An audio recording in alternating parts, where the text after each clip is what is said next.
So simple tutorial. Good morning students. Welcome to SST So simple tutorial. हम लोगों ने previous class में देखा व्हाट इज प्रीएम्बल और इंडियन कॉन्स्टिट्यूशन के प्रीएम्बल को थोड़ा डिटेल में पढ़ा.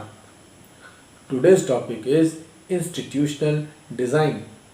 बच्चों, हमारा कॉन्स्टिट्यूशन सिर्फ वैल्यूज़ और फिलॉसफी का स्टेटमेंट मात्र नहीं है, बल्कि इसमें उन वैल्यूज़ को इंस्टीट्यूशनल अरेंजमेंट्स का रूप देने की कोशिश की गई है. जैसे कोई वैल्यू ले लीजिए, यूनिवर्सल एडल्ट फ्रेंचाइज. तो कॉन्स्टिट्यूशन में इस बात को डाला ना कि रूलर्स का चुनाव कैसे होगा और फिर कौन करवाएगा, तो इलेक्शन कमीशन के बारे में भी लिख दिया. यदि आप लिबर्टी और इक्वालिटी की बात करते हैं तो पार्ट 3 में पूरा का पूरा फंडामेंटल राइट्स ही डिटेल में लिख दिया है. समझ आया? तो इस तरह कॉन्स्टिट्यूशन का अधिकांश हिस्सा इन्हीं अरेंजमेंट्स को डिस्क्राइब करता है. यदि आप इन्हें पहली बार पढ़ेंगे तो हो सकता है इसे समझने में थोड़ी दिक्कत हो, क्योंकि इसमें लीगल लैंग्वेज का इस्तेमाल हुआ है. फॉर एग्जाम्पल, मैं आपको आर्टिकल 74 पढ़कर सुनाता हूँ, आप सुनिए और समझिएगा. There shall be a council of ministers with the prime minister at the head to aid and advise the president, who shall in the exercise of his functions act in accordance with such advice. कुछ समझ आया या bounce कर गया?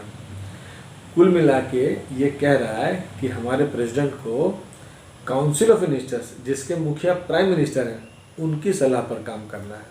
ठीक है. फिर भी जहाँ तक इन इंस्टीट्यूशंस के स्वरूप को समझने की बात है, ये बहुत मुश्किल नहीं है.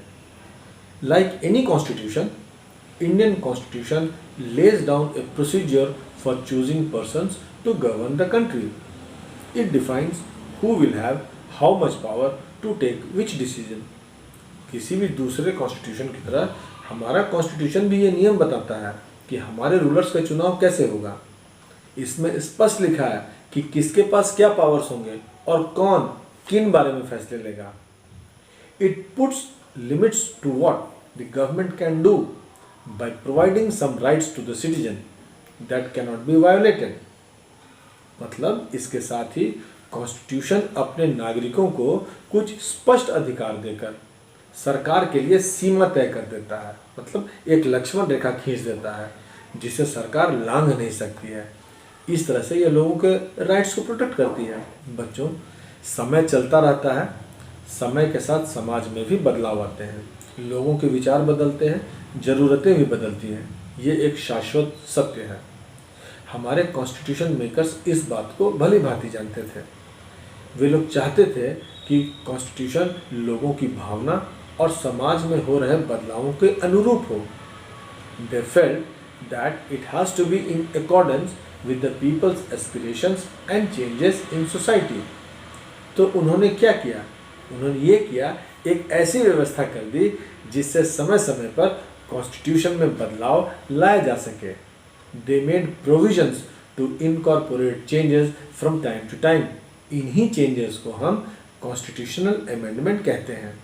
सो what is constitutional amendment? Last page glossary में देखिए. A change in the constitution made by the supreme legislative body in a country. ठीक है. क्या आप जानते हैं कि इसी प्रोविजंस के चलते हमारे कॉन्स्टिट्यूशन में अब तक 100 से ज़्यादा अमेंडमेंट हो चुके हैं. तो बच्चों, इसी के साथ आज का टॉपिक यहीं ख़त्म करते हैं.